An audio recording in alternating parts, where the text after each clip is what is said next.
ఎన్నికల్లో పట్టభద్రులు ఆలోచించి ఓటు వేయాలని కోరారు బీఆర్ఎస్ వర్కింగ్ ప్రెసిడెంట్ కేటీఆర్. నల్గొండలో ఎమ్మెల్సీ ఎన్నికల ప్రచారంలో పాల్గొన్న ఆయన కాంగ్రెస్ అభ్యర్థిపై విమర్శలు గుప్పించారు.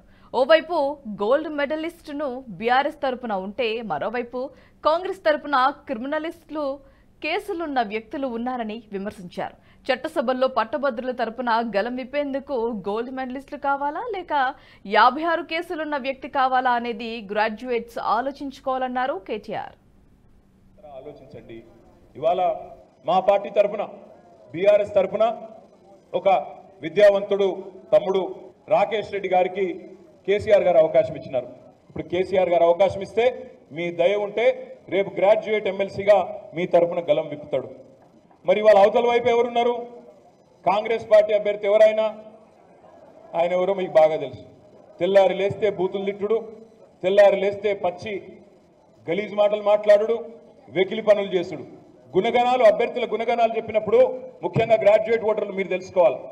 ఇటు దిక్కేమో మంచి బ్రహ్మాండమైన గోల్డ్ మెడలిస్ట్ ఉన్నాడు రాకేష్ రెడ్డి, ఇంకో దిక్కేమో మీ మెడలో ఉండే గోల్డ్ గుంజుకునే బ్లాక్ మెయిలర్ ఉన్నాడు. మరి కాంగ్రెస్ పార్టీ నుంచి ఆలోచించుకోండి. దందాలు చేయడం నేను అంటలేను, దందాలు చేస్తుండవు ఉత్తగానే అంటలేను, అకారణంగా అంటలేను. ఆయన అఫిడవిట్ ఆన్లైన్ ఉంది, కావాలంటే మీరు చూసుకోవచ్చు, ఎలక్షన్ కమిషన్ వెబ్సైట్లో ఉంది. అఫిడవిట్ తీయండి. తీన్మార్ మల్లన్న అఫిడవిట్లో ఆయన రాసుకున్నాడు 56 కేసులు ఉన్నాయి ఆయన మీద, క్రిమినల్ కేసులు 56. ఎట్లాంటి కేసులు?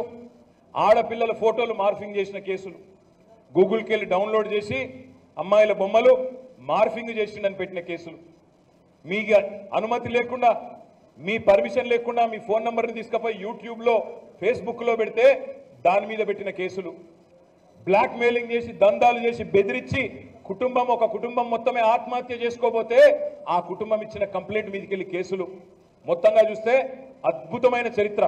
కాంగ్రెస్ పార్టీ ఎంత గొప్ప నించుకున్నదంటే గ్రాడ్యుయేట్ల ప్రతినిధిగా ఒక 56 క్రిమినల్ కేసులు, 74 రోజులు చెంచల్గూడ జైలు. ఈ వీడియో మీకు నచ్చినట్టయితే లైక్ చేయండి, 10 మందికి షేర్ చేయండి. అలాగే కామెంట్ల రూపంలో మీ అభిప్రాయాలను మాతో పంచుకోండి. Nationalist hub group of channels ను సబ్స్క్రైబ్ చేసుకుని తెలుగునాట జాతీయవాద జర్నలిజాన్ని ప్రోత్సహించండి. ఈ వీడియో కింద ఉన్న బెల్ ఐకాన్ పై క్లిక్ చేయడం మర్చిపోవద్దు.